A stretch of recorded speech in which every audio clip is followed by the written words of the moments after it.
What's up? A to Z Sports live on a Wednesday. Appreciate all of you guys who gave us the day off yesterday. If you did not watch the Easton Nick Suss interview for his Lipscomb University draft series, you should go watch it because it was phenomenal. It was really good. I enjoyed it quite a bit as Nick Suss helped go a little bit deeper into the Titans' needs, the Titans' histories with what they've been doing in the draft and what this draft class is setting up for the Titans need. And so you can check that out on our Facebook page and our YouTube channel, as that was our President's Day plan.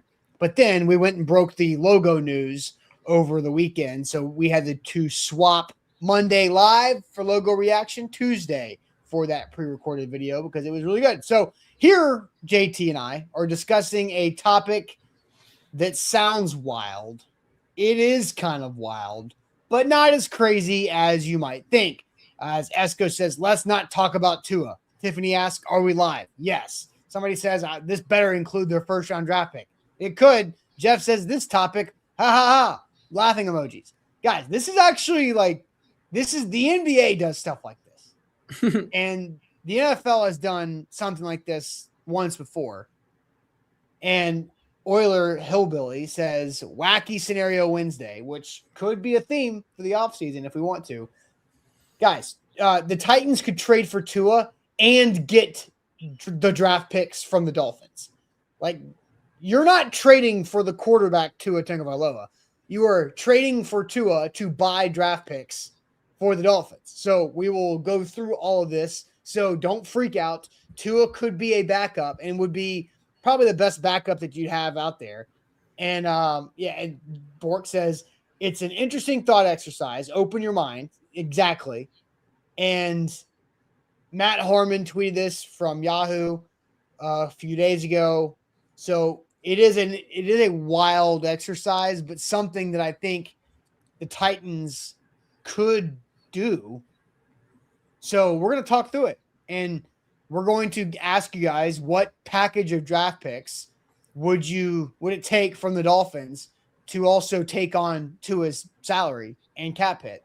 And then JT did what he should have done, thinking the extra step, which was go doing the be a GM exercise on stick to the model to see what it would look like if the Titans did this. and you get an A+ grade for your offseason?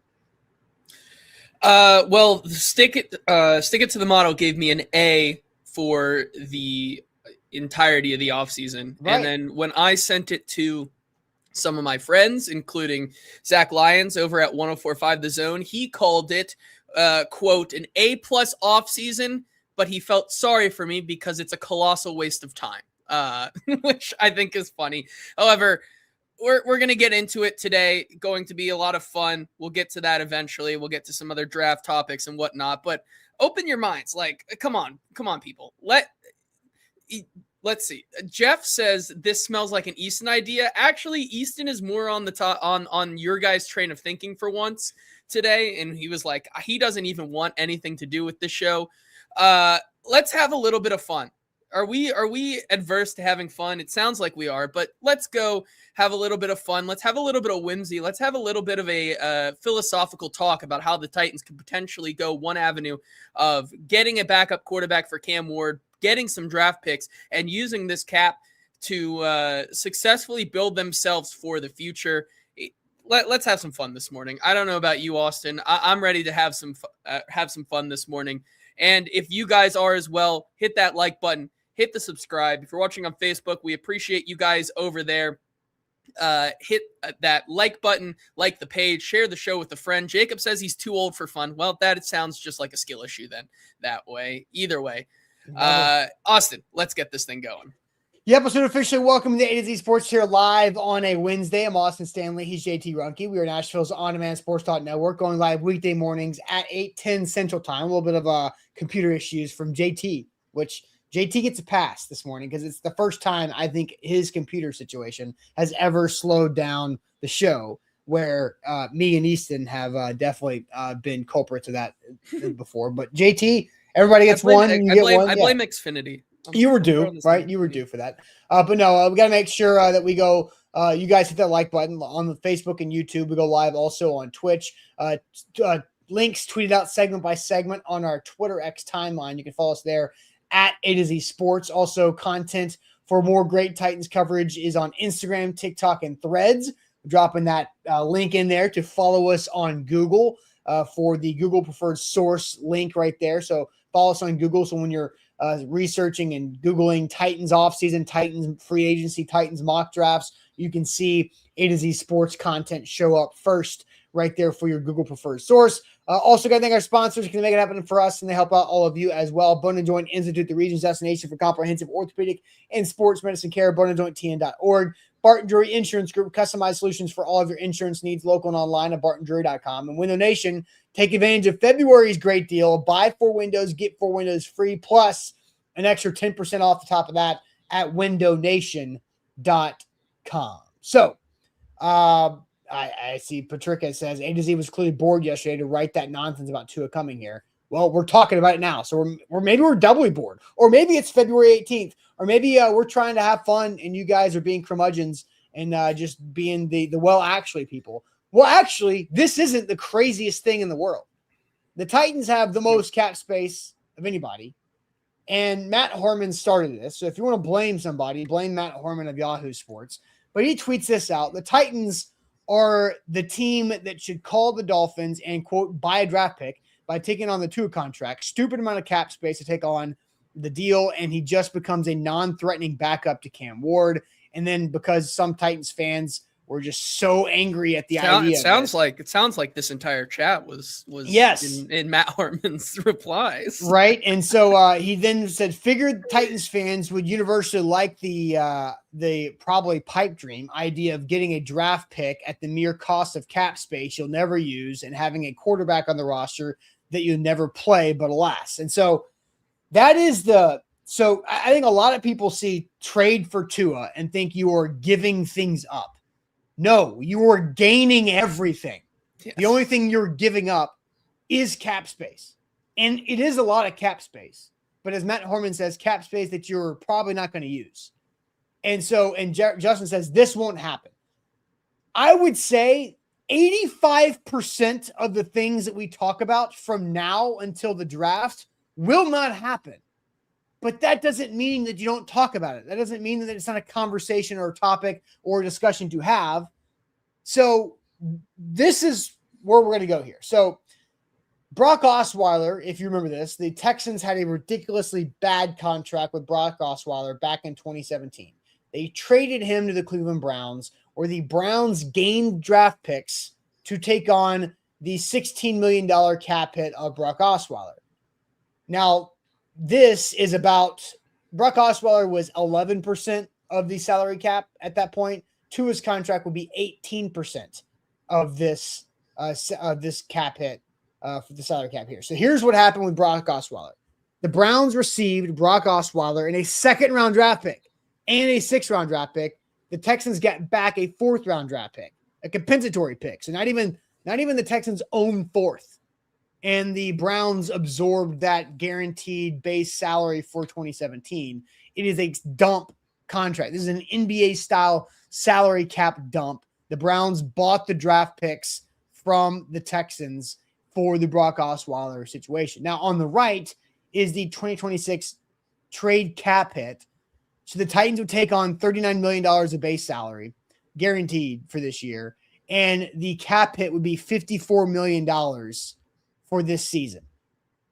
So you would use half of your cap space pre-cutting L'Jarius Sneed, pre-other things, right?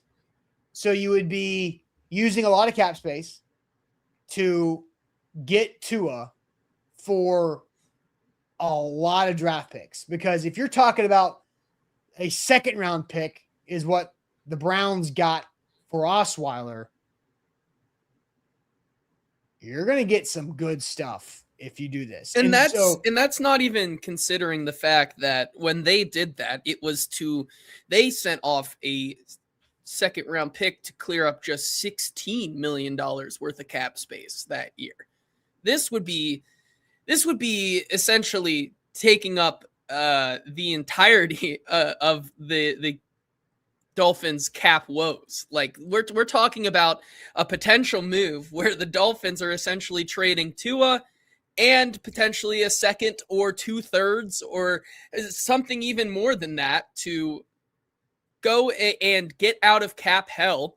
And the Titans basically have to essentially do nothing but take on that contract. So and they get the Tua analogy. to back up Cam and extra draft picks.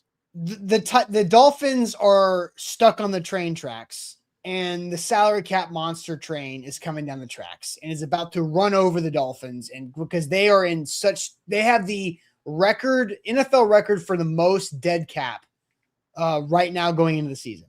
And so they are about to get run over by this train stuck on the train tracks. In this scenario, the Titans come and rescue them from the train tracks, but steal their wallet right afterwards. But the Dolphins are thankful to be alive. Yes. Right? Because the alternative is the Dolphins die from dead cap space. So, and Tiffany says, let them stay stuck.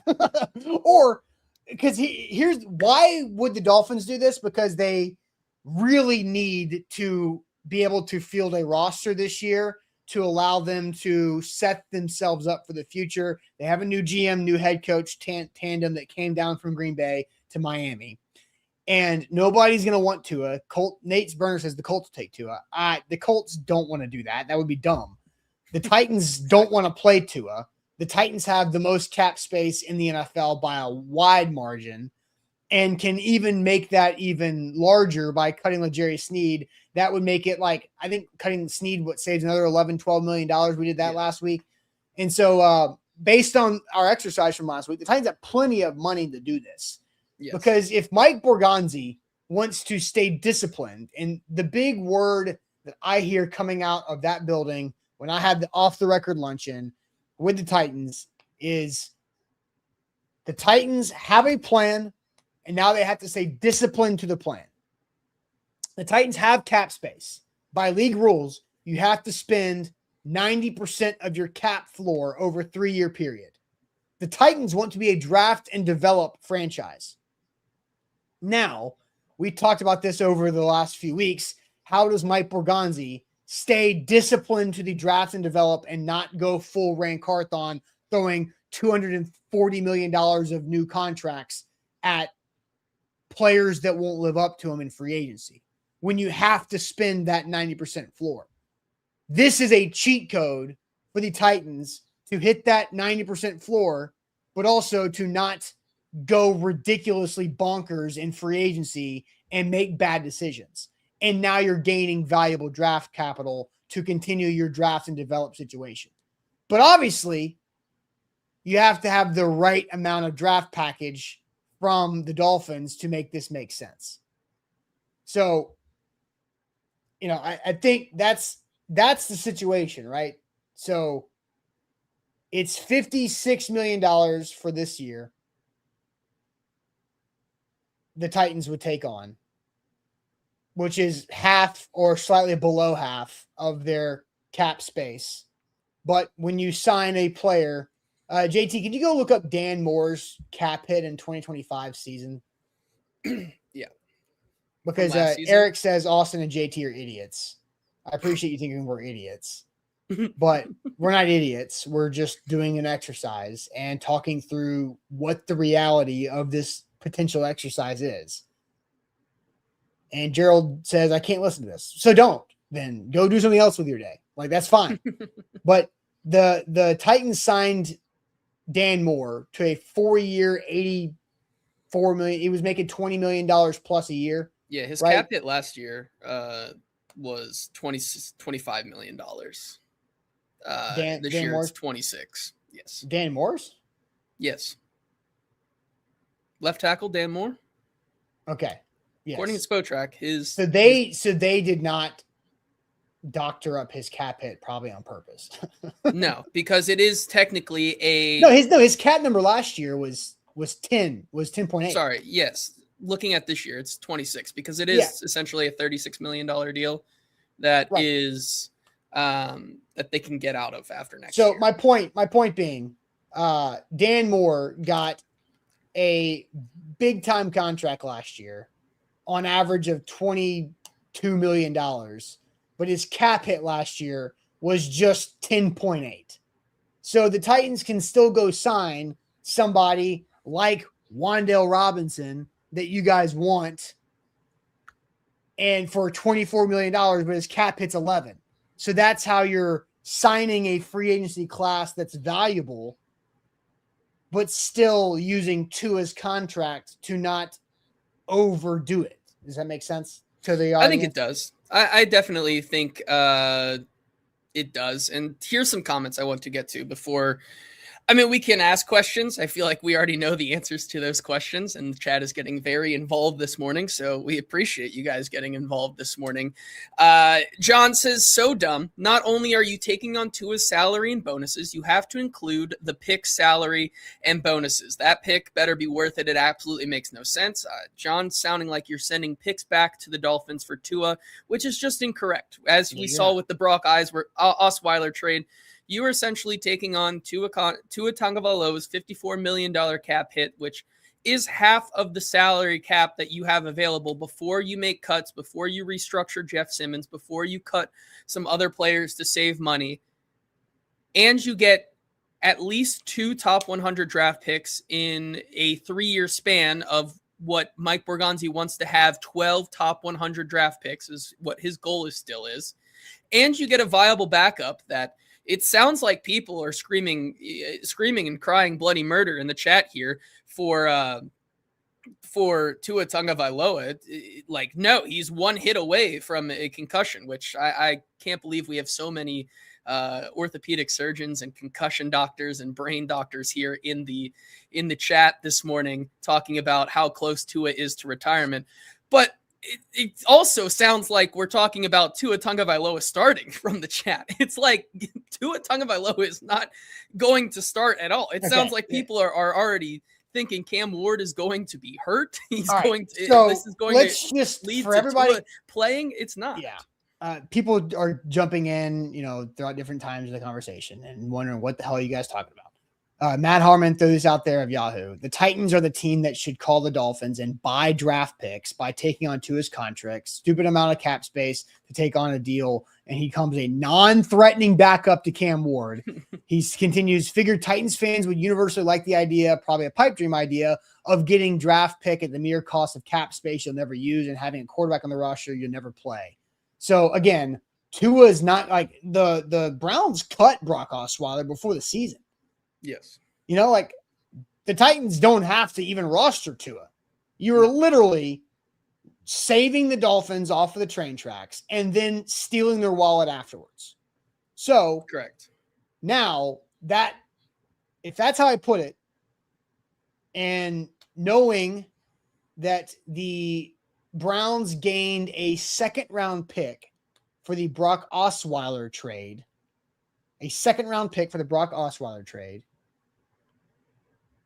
here is the question we're going to ask you guys now. What draft pick package would you want the Titans to get in a salary trade for Tua with the Dolphins? So now you guys can throw it out there because people are like, oh, you better be a lot. Okay, well, then here's your time. What draft pick package, which is a draft pick package, would you want the Titans to get to take Tua's contract? And you're getting everything from the Dolphins. Tua's contract for the Dolphins, Tua, and this draft pick package.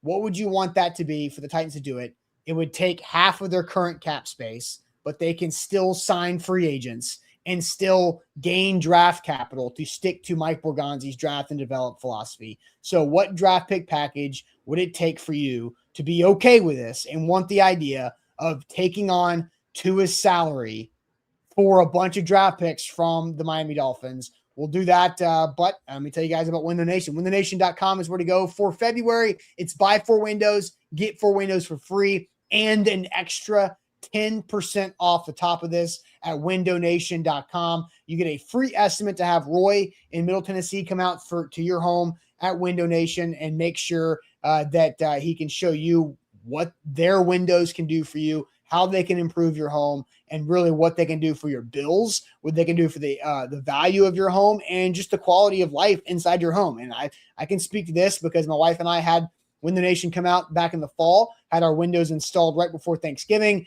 and they were making a big time impact with the weather in Nashville is so up and down, cold and then hot 1 week after the next, especially during this time of the year. When the Nation has been a great asset to us, and can't wait to see how that continues to save us money on our bills. And the monthly payment that we don't have to pay for a little bit longer is like not a big deal. I have like 3 or 4 different monthly bills that are way higher than what Window Nation's bills are. So check them out online. Buy 4 windows, get 4 windows free, an extra 10% off the top of that for February only at windownation.com. If you're just joining us, we're talking about the hypothetical of the Titans gaining more top 100 draft picks by taking on Tua Tagovailoa's contract to be the backup for Cam Ward. Hit that like button if you hate Tua. Let's just do that. If you hate Tua Tagovailoa, which it sounds like the chat does, hit that like button to show your support about how much Tua Tagovailoa sucks. Let's talk about how much you could get back for a guy taking on that type of contract. Zeke Wildcat would want 2 of their 3 third-round picks this year. Sounds yes, the Dolphins have 3 third-round picks this year. Correct. They have a first, second, 3 thirds, and they have 4, 5, 6, 7. So they're not. I guess you could say poor in terms of draft capital, and certainly if they wanted to compete now rather than way down the line, you certainly could see 2 of those 3 going, and they could be back in the green there and find a way to compete sooner rather than later. Holmes would take him for a first and a fourth. Lonzo would take him for a first and a second. D-Dread would take him for multiple seconds and third round picks. Ira Hoshi would take him for a first and a second. Tank would take him for a first, second, and third, or no deal. Jeff says better get the farm first, second, and fourth. Bustin' Diamond says a second and a third, which I think is fairly reasonable for that type of cap hit. Cap says Waddle and pick 11, which is insane. Tall Texan says this year's 1 and 27 and 28 seconds, so a first and 2 seconds. A third this year and a third next year, says Z Wildcat. So going back to that 2 thirds, so a third this year and a third next year. Orlando says he needs 2 seconds, a third and 2 fourths, which I feel like is quite a bit. But I mean, not unfair if you hate the idea of Tua Tagovailoa even existing near the Tennessee Titans. Boric says Tua, their second, one of their thirds for Levis and a fifth. So there goes your problem of also having Will Levis on the roster. So Easton, when I was talking to Easton about this on the phone yesterday, he was like, why don't throw Levis in there? And I was like, well, why would you want to do that? Like, would Will Levis actually help improve the Dolphins draft package, or would you want Will Levis to be in a separate trade to absolutely have more? You know, like I could see it either way, but like in my opinion, this tweet real quick. Okay. Sorry, continue with your thought. In my opinion, like, is Will Levis going to improve the pot from the Dolphins that much more, or is he just going to get lost in the wash? And then you don't have the Will Levis chip later on to use for a team that has a training camp injury at quarterback in August, and then you kind of lost that value. You know what I mean? I would rather not involve Will Levis here and just save him for later. I would be on that same track, because when we get to my, not to spoil things, but my mock off season where I do end up taking on Tua's contract does have them shipping off Will Levis somewhere else. So you get a upgrade at the backup quarterback position, someone who's played in the league, and you ship him off for some picks as well. Mike Herndon chimed in on this yesterday as well, in kind of along that line of thinking. Says would need to be a pretty high pick to take on that much money, but trading Levis for a pick and then getting a pick or 2 to take on Tua's cap would effectively upgrade your backup quarterback position, correct? Yeah. And give you a couple additional draft picks. And Mike Herndon thinks it's a pretty good use of the cap space, which it in fact is, because it's not like, I mean, you can do so many different things with the cap as it continues to go up. It's not like you're re-signing him here. It more so, it's more so finding different ways besides trading back in the draft, besides trading players in the draft, to acquire more top 100 picks. We talked about last offseason. I talked about last offseason. I wasn't with you guys yet, but I'm sure you guys talked about it as well, how Mike Bergonzi was adamant on getting 12-ish top 100 draft picks. That's hard to do. It still is very hard to do, especially when you were already playing from behind last year in terms of having only a first and second rounder. Now they do end up finding one extra pick in the draft last year, it being a first, second, and third. But now you're kind of back even in the money, right? So you're still on track to have 9 top 100 picks over the next in this 3-year span. We're in year 2 of the wanting 12. You're only going to get to 9. So you got to figure out some other ways to get to that 12 number that Mike Borgonzi really wants to. Some of it can be still trading back, but there are other avenues, and this is one of them. And so I don't think it's that crazy of an idea, because Anu says, why would we ever do this? Because you are taking on the contract of a NFL quarterback who has a lot more experience than Will Levis, to, if he needs to come in next year when you are trying. I don't even care about that. Like that aspect of it is the bottom of why the Titans should at least like walk through this idea. It's the whole thing. Absolutely. People are still thinking that Tua Tagovailoa is playing NFL football games for this team next year, which I think is crazy. Again, it is, the Dolphins are tied down to the train tracks of salary cap death, and the Titans save them, rescue them from those train tracks, and steal their wallet right afterwards. The Dolphins are thankful to be alive, and the Titans walk away with a bunch of draft picks.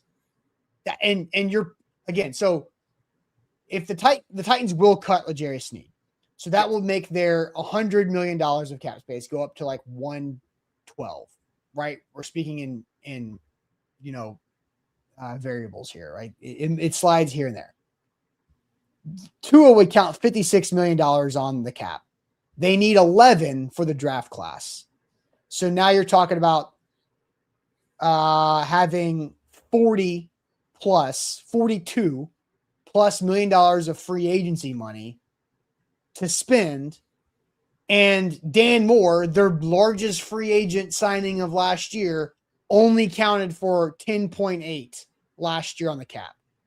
So you can still sign, I think, the right type of free agency class for $45 million of cap space to raise the floor, and you're gaining a day 2 pick this year, right? And more picks surrounding that. Yes. To continue to add to your draft and develop rebuild. And I've said this before too. You go look at how did the Texans all of a sudden rebuild so fast? Because they had the albatross of trading away Deshaun Watson to the Browns. They gained a lot of draft picks for that, and they used those draft picks to jumpstart their rebuild. The Bears did that with the Panthers. They were able to get Caleb Williams and Rome Odunze because they traded that number 1 pick to the Panthers that year for Bryce Young. You go look at the other ways you can jumpstart rebuilds. Is there's typically like an outlier trade that you're like, well, that's kind of a unique situation. Well, here you go. Here is a unique situation for the Titans to literally jumpstart a rebuild. That's what this is. This is being presented as an idea. Certainly. And I want to I want to bring this one thing up here, and then we can get to my off season and people can react to how I went about doing this. And then we can talk about our third mock draft that we are reviewing of the season here. So the question again, what draft pick package? Yes. Do the Titans have to get to have a salary cap trade for Tua from the Dolphins? That is what we're doing. Someone does bring up, I'm trying to go back and find it here. But someone essentially says, Jack says, you can't even roster him. He needs to be a Deshaun Watson, just a dude on the side, pure salary dump to go get another backup. Okay, guess what? The Browns cut Brock Osweiler and didn't roster him then when they did this too. Okay. I want. Guess what? The second round pick check still cashed. Yes. Who cares? That's not the point. I want to go through here real quick. And Austin, I'm going to rattle off some names. Okay. And the second you hear somebody that you would rather trust to come into a game if Cam Ward goes down more than you would Tua Tagovailoa, you stop me. Okay? Right. Yeah. Joe Flacco at 41. Josh Johnson. Case Keenum. Russell Wilson. Tyrod Taylor. Jimmy Garoppolo. Brandon Allen. 33-year-old Teddy Bridgewater. 33-year-old Carson Wentz. Jeff Driscoll. Mitchell Trubisky. Easton Stick. John Wolford. Kyle Allen. Jake Browning. Gardner Minshew. Yeah. I mean, Gardner. I like Gardner Minshew. He is my current favorite backup free agent quarterback. Okay, so that's one. So, and then you have Brett Ripien, Skylar Thompson, Hendon Hooker, Tyler Huntley, Kenny Pickett, Tommy DeVito, Sam Ellinger. I would also Zach for Tommy DeVito. Tommy DeVito has the Brian Dable connection, so there's something there. You know who else has the Brian Dable connection? Tua. He played under him in 2017 and barely. I mean, yes, but like he played like a half in a game. But yes, for sure. And then you have Trey Lance and Sam Howell. The point being, there's not. It's a bad market. It's a very bad market for the backup quarterbacks is very much. And if you are here in the comment section thinking that you would rather have Snoop Huntley to win a game over Tua Tagovailoa, I question your decision making. But again, I don't even care about that. I don't care about Tua being on the field. Like, cut him. I care more about finding 2 extra top 100 picks. That's what I'm talking about. So JT, you've done this, right? You did the draft. So I don't want you to answer that because you've kind of already answered it in your mock GM season that you did yesterday for the show. So my answer is, at minimum, the Titans must get a 3rd round pick this year from the Dolphins and a 3rd round pick next year from the Dolphins. So that is, I think that's fair. And this year, their 3rd round pick, I think I've got it pulled up. I think I have Tankathon still right here. So the Dolphins ended up picking in like the mid, come on, Tankathon, it's reloading. But it's going to be like a mid 3rd round pick, kind of maybe a closer to the top 3rd of the 3rd round, as it just not loading very much. So, and somebody says that's not enough. Kenneth says that's not enough. Did you hear me say at least, at minimum? You get that. So the Dolphins and they have 3 3rd rounders this year. So I'm gonna squeeze them for the 75th, which is their first 3rd round pick this year. They've got 75. They've got 87 and they've got 90. I want 75. I want 75 this year, and then they're going to be very bad next year, the Dolphins. Yeah, so very much. Yeah. That means you might have another pick from 65 to 70 next year in the 3rd round from the Dolphins. So then I'm going to add another, like, I think, the what I don't know is the NFL rules, because a compensatory pick was traded in the Brock Osweiler trade. Could the Titans ask for a 3rd round compensatory pick, like at the end of day 2? So then you get 3/3 for this $56 million of cap you're eating to bail the Dolphins out. And again, see why bail the Dolphins out? Also, no way they are trading next year's pick to unload Tua. They are done. Like, guys, like the Dolphins are in a crappy situation. They are trying to reset. They just cut Tyreek Hill, Bradley Chubb, NWI. Not that that saves you the money compared to the others, Yeah. but they need to get rid of Tua. And trading Tua this year is the best way to do it.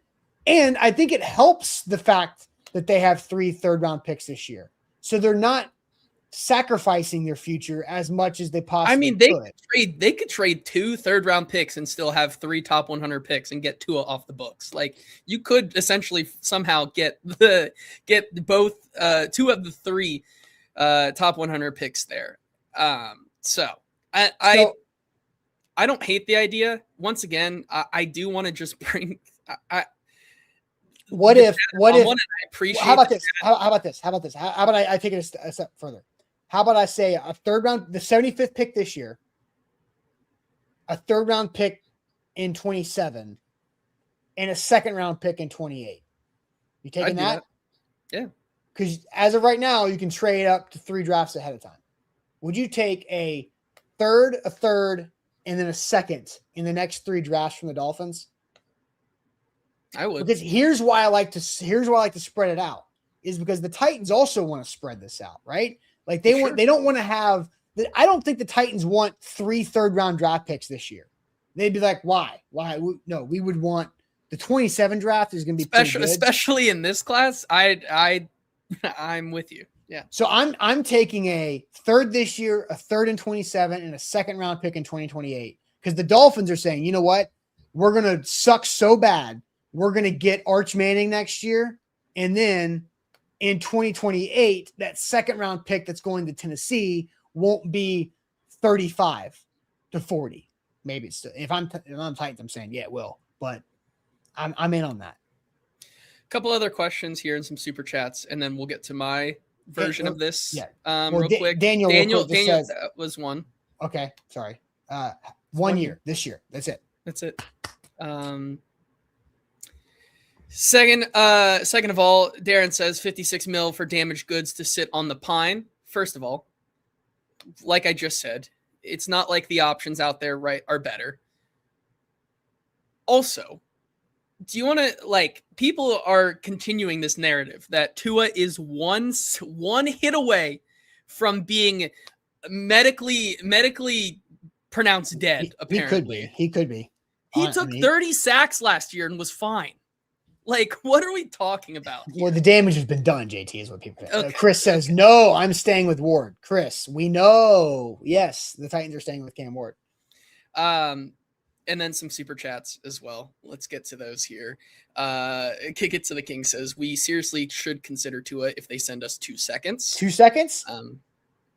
He says, here's an idea, 2 twos and Tua, and we send them Levis. I don't even think you'd need to send them Levis. Okay, how about this?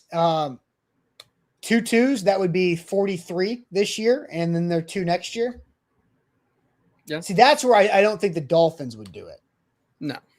Right? Because the Dolphins still have to rebuild through the draft. I never watched the Will Smith movie. That's a good one. And then finally, one other. Sorry, I didn't mean to cut you off. I just had to laugh at that. And then King VC says, first, lock in like the show. Yes, do that. Second of all, I would need, at bare minimum, a second this year and a first next year.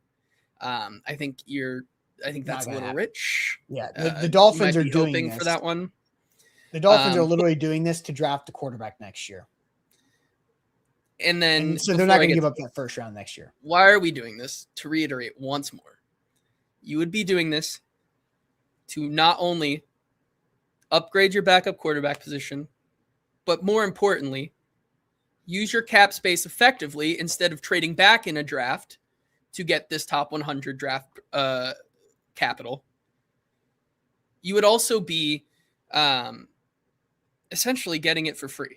It's basically what it is. Like, you don't need Tua, but you're finding a way to get this draft capital, build that up over the next 2 years, and upgrade the backup quarterback position so that you have a solid NFL starter to back up Cam Ward if he has to come in. And I don't think you want him to come in, because I wouldn't want Cam Ward to come out of the game. So, yeah. And just to, again, Bork says, aren't the Dolphins still on the hook for some of the 26 salary?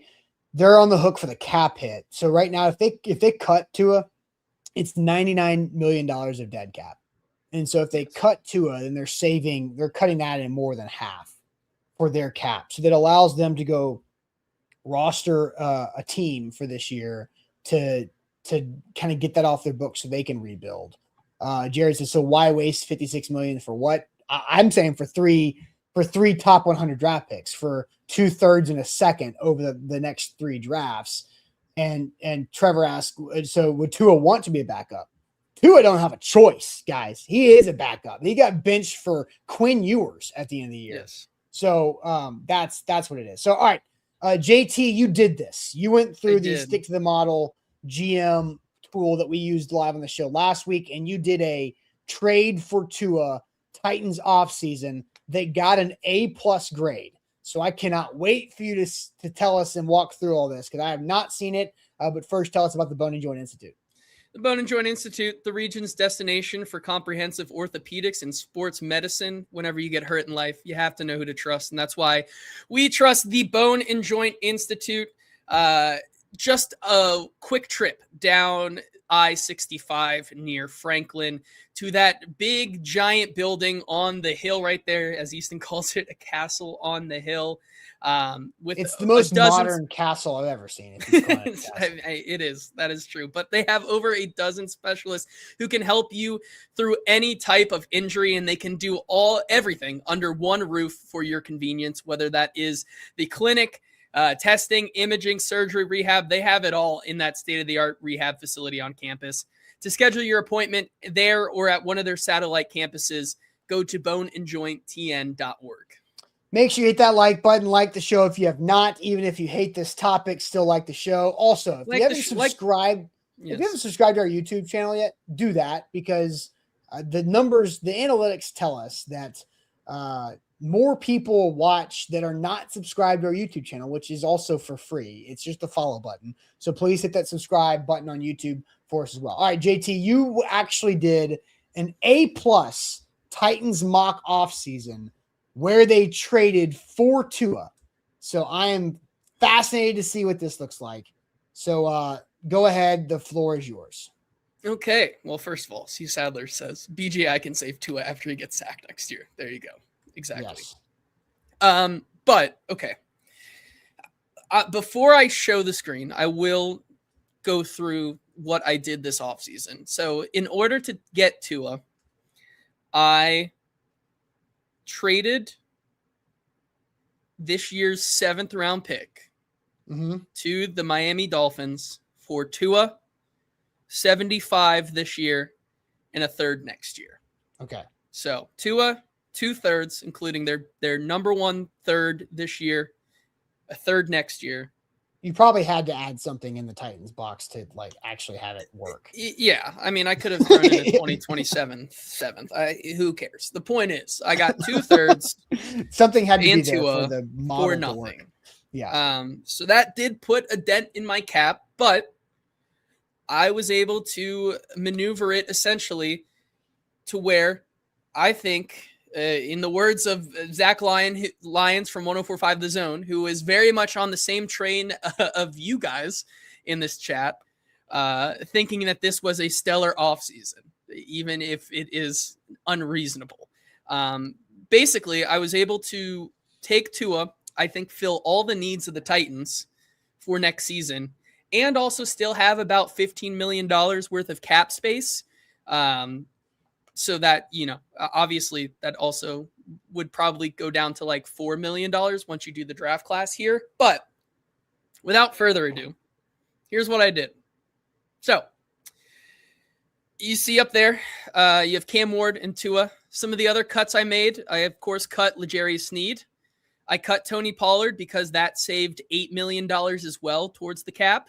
I restructured Jeffrey Simmons to save about $4.5 million this year as well. So essentially, I got that Tua cap hit down to about $35 million this year if you were just to sign him outright, basically, which you're not. But so I did that. So I ended up, of course, since I was cutting Tony Pollard, I signed Breece Hall. Of course you did. I did. I looked at the shiny. I went a little cheaper at tight end, but I think I checked all the boxes once again by getting the Dayball connection in Daniel Bellinger. I also got the Y inline blocker who can also catch sometimes in Harrison Bryant on a very cheap deal. I brought Kevin Zeitler back for literally pennies on the dollar. Brought back Corey Levin as well, and then went out and got a guard who has followed Brian Daboll, or not Brian Daboll, but the Titans' new offensive line coach to every single spot he has ever been in, Jermaine Illuminor. So that's offensive line. That's somebody that we are going to pay attention to for sure. And if we're talking about the biggest offseason signing on this list that isn't the Tua, Jermaine Illuminor, I gave the most money to. I gave him $20 million a year there. So not nothing, but like he was the biggest one. And so then, so that's what I did in terms of free agent additions on the offensive side of the ball. We'll get to the draft picks here in a second. But on the defensive side of the ball, brought back Sebastian Joseph Day on a team-friendly deal. Went and got Boy Mafe as, maybe to play that same Draymond Jones type of role last year in terms of like that's your big-time veteran guy that you bring in to help shore up the rotation there. Also brought back Darrell Baker on I let him walk and test free agency, came back instead of 3.5, was able to get him for $1 million.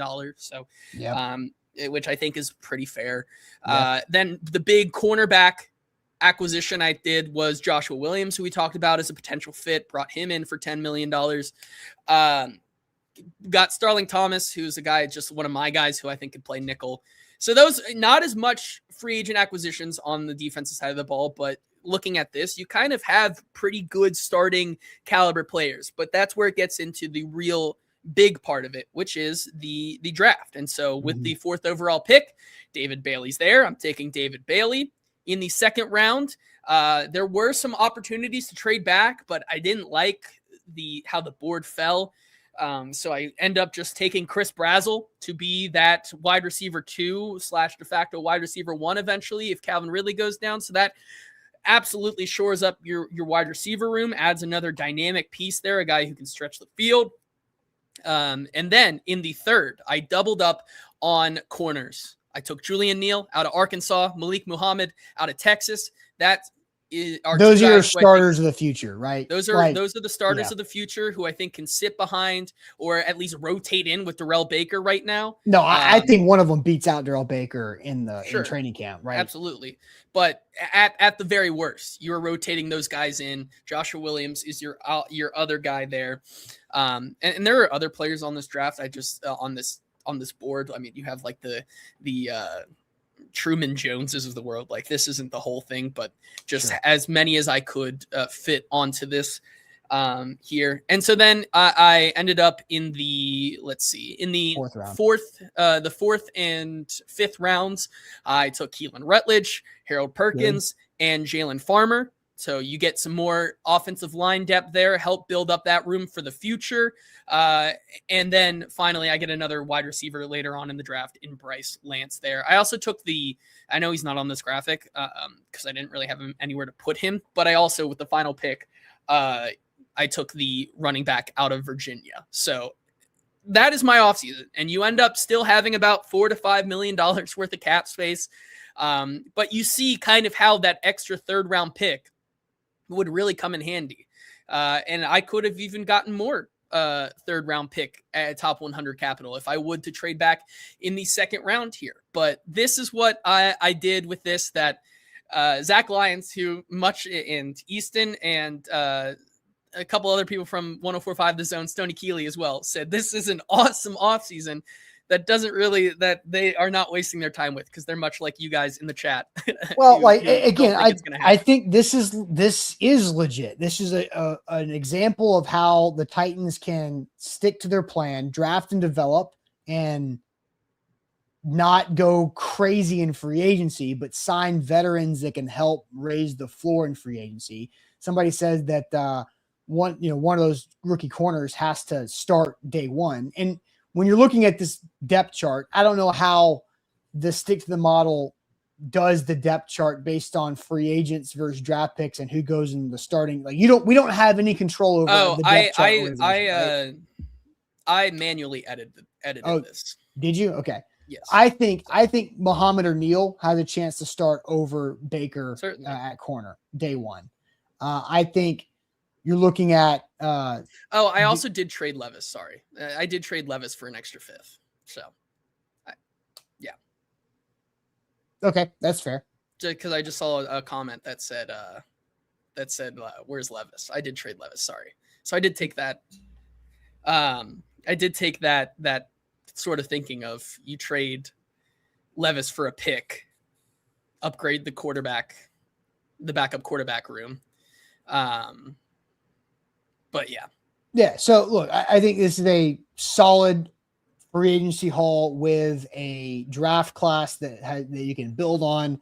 And in this exercise, you got another future 3rd round pick from the Dolphins.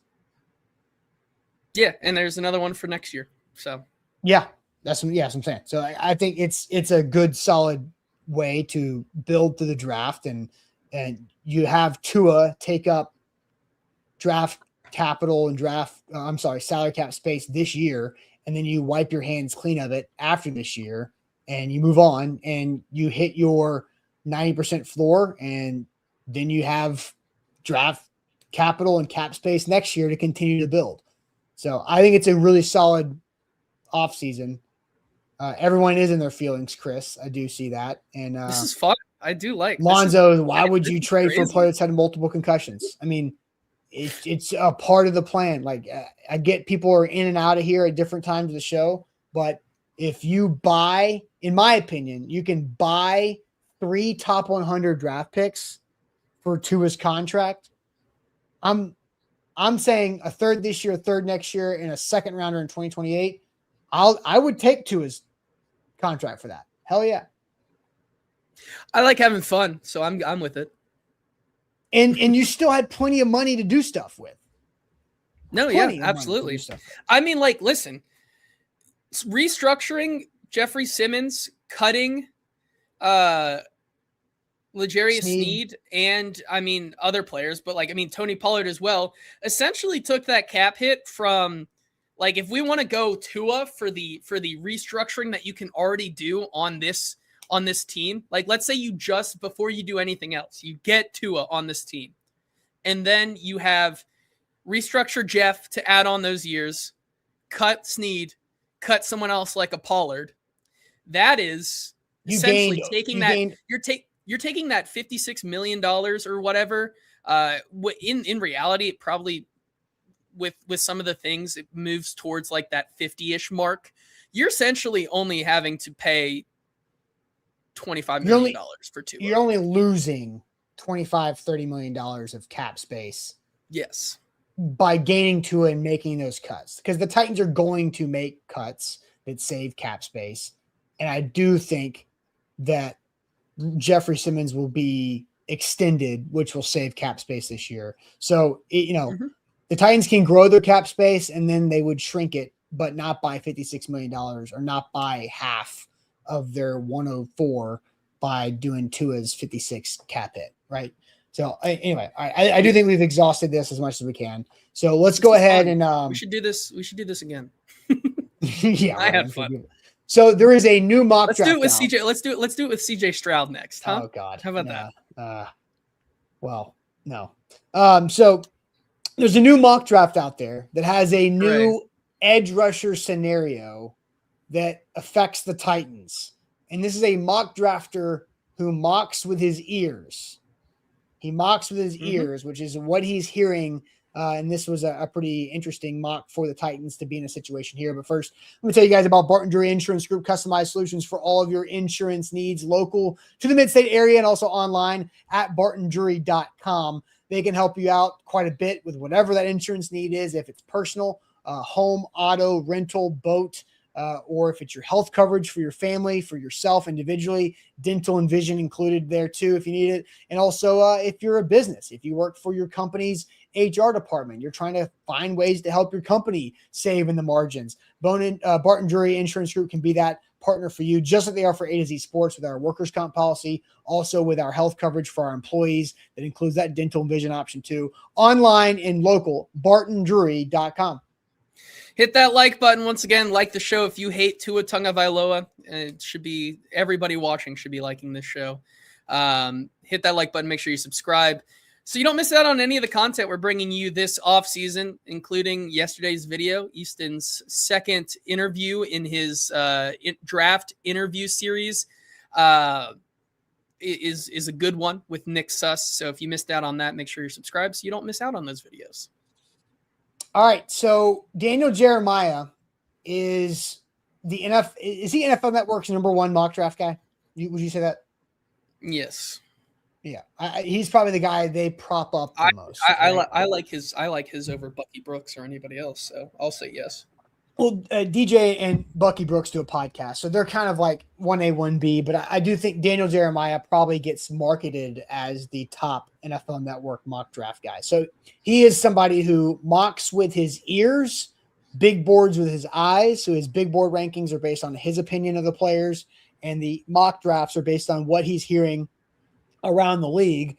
And he had a change up at the top of the edge rusher draft. This is the first time I've seen this, where David Bailey is the first defensive player off the board to the Jets at 2. Normally that's what? I just said ball knower. I agree with him. I mean, I think he's edge one. Arvell Reese has typically been in that spot the whole time to the Jets at 2, ever since Dante Moore goes back to Oregon to finish out his quarterback college career. So now David Bailey climbs in the 2 spot. The Titans at 4 go Reuben Bain Jr., leaving Arvell Reese from Ohio State to drop to 7 to the Washington Commanders. So we don't have a question for this.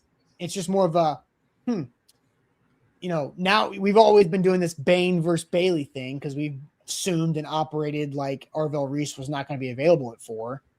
But now that Arvell Reese is available at 4, is it Arvell Reese versus Bain? I think you've got those are kind of opposite ends of the spectrum.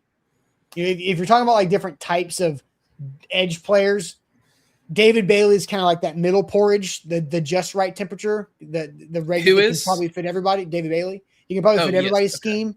Then you have Arvell Reese, who is like the too hot porridge, and then Bain's like the too cold porridge.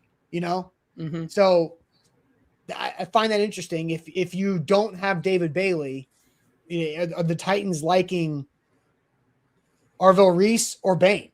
We haven't had that conversation, and maybe if we just want to react with the with that mock right there, I mean, I'm if you had to ask me today,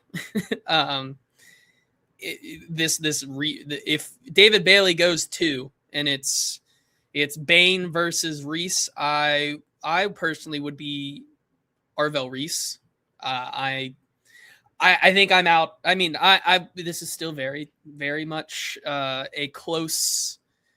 It's still very early on, is what I'm trying to say. But I would take Arvell Reese over Reuben Bain. I'm pretty out on Reuben Bain right now. It's going to take a lot of convincing, and maybe it'll happen next week when we finally get to get the pulse on what the Titans are thinking a little bit more. But like for me personally, from a draft perspective and from what I've looked, I'm very much out on Reuben Bain. So I would in that scenario, I would take Arvell Reese, because at worst with Arvell Reese in the Robert Saleh system, at worst, if he cannot be a true edge rusher, that is still a dynamic piece that you can deploy all over the field in Robert Saleh's system that I think would be awesome to see, especially with how he deploys linebackers in general. So I just from my perspective, I would take the upside and shoot for the stars with Reese instead of taking Bain and essentially maybe being stuck in the mud because he can't even pull himself out of the mud because those arms are too short. The truth says So- Baines, short arms, Bailey, situational pass rusher in year 1 and 2, and Reese is a pure projection. And, now, if I'm still looking at all three of them, I'm still going Bane, Reese, or Bailey. Bailey, Reese, Bane, because while yes, sure, you can say For he's the a Titans. situational pass rusher, sure. The motto that I've heard this offseason a lot so far, which I think just continues to be more true as I watch more of this film of Bailey, is like, I think you can teach run defense on those first and second downs. Like, that's something you can teach. You can't teach the pass rushing moves that Bailey has. Like, that's you can't teach the traits that allow for the pass rushing success to the extent. So I think Arvell, people are saying like Arvell Reese sounds like a higher ceiling Femi. To me, Arvell Reese. Okay. What? Sure. I mean, inside linebacker in college that projects the edge in the NFL is basically the comp. Do you disagree with that? I mean, I think that's fairly accurate. Arvell Reese, inside linebacker in college. He's way better pass rushing skill and technique and the than tools than Femi already. That's literally what I said. It's Arvell. Okay, Arvell Reese is Femi, but with a way higher ceiling. Is that wrong? It's the same. No. It's the situation of college inside backer and edge in the NFL. Like, that's the whole deal. Okay, you're just going from there. I thought you were. That's what the comments were saying. And so to me, it's Micah Parsons. Like, that's what if you were the best case scenario, Arvell Reese is Micah Parsons. Micah Parsons, as a rookie, was an off-ball linebacker for the Cowboys. And then they had some injuries and like, well, let's just put him on here and make a pass rush. Like, oh, damn, he's really good at this. So then they just made him full-time edge, and now he's, one of the best defensive players in the entire game. So that's what you're looking at with Arvell Reese. So I would probably go Arvell Reese over Bain as well, even though he does not fit the typical style of what Robert Saleh's edge defenders look like. Okay, are we ready for a little trivia? We have a meeting in 12 minutes. So trivia? We have to be. It's Tuesday. Wednesday. Oh, it's Wednesday? It's Wednesday, bro. What are you doing? This whole time you've been using I haven't, it's throwing shade on there. I thought it was Tuesday still. It is. That's where absolutely I am in this Wednesday. week. Hey, good news. You're closer to the weekend than you thought. Yeah, I know that's one. So are you ready for trivia then? Do you want to do trivia? Sure. Let's do it. Yeah. Here we go.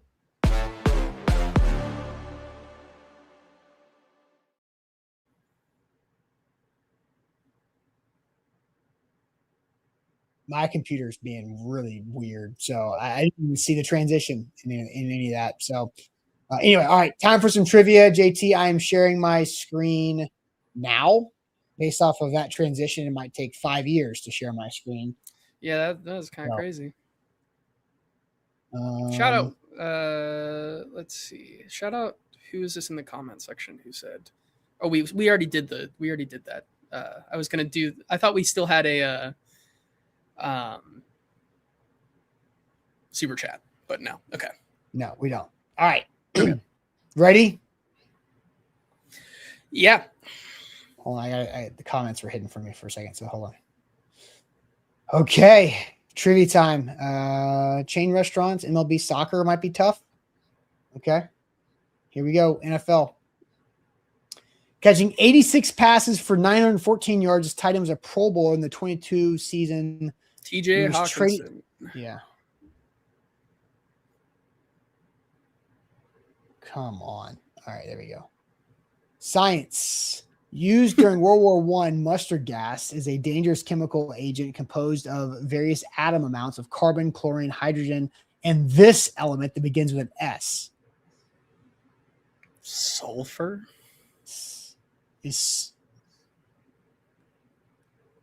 Yeah, that sounds right. I mean, like, I don't know any. I assume. Yeah, there you go. Television, along with being a famous radio and TV personality, Bobby Bones won this reality competition show in 2018. Dancing with the Stars. Dancing with the Stars. That would be. That's Bobby Bones got to be this. I've heard the name so much. I've never seen a single thing this man has done. I think it's got to be Dancing with the Stars. Sure.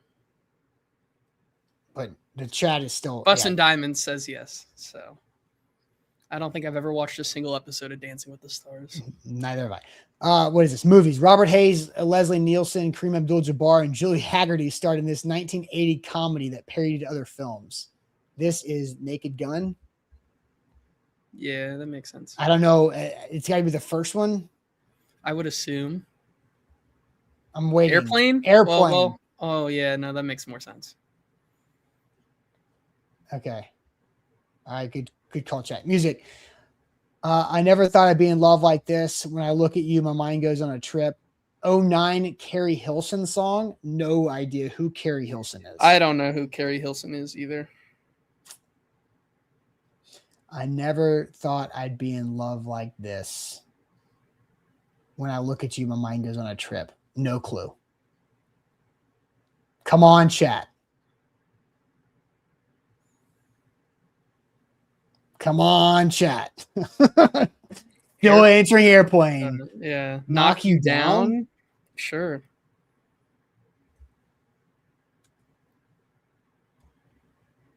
Okay, we'll try it. All right. Chain restaurants.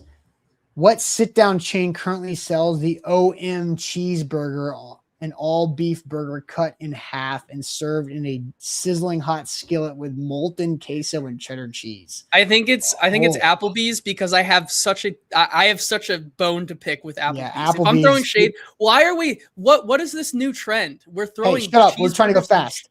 Legendary. Thierry Henry is France. Good. Cool. All right. I knew that. MLB reliever. I don't know. Finished top 10 in Cy Young voting and won ALCS MVP for this team in 2013. Do you know that? No, I don't. You don't know this? You're a baseball guy. Come on. Yeah, I don't know anything about the AL. ALCS MVP. Not in 2013. His name sounds like he's on a. Who went to the World Series? Who went to the World Series in 2013 from the AL? We got a couple Red Sox. We got a Red Sox. Dog. JT, you're a baseball guy. World Series, 2013 World Series. Let's go with the Red Sox. Sure. All right, mashup. All right, fair enough. Ooh. What's his name? The dude.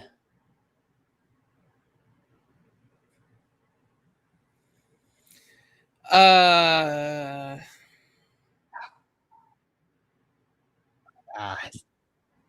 don't know the Katie Holmes. Says Joshua.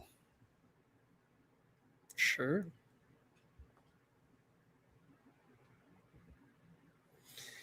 Who's that? Who's the guy?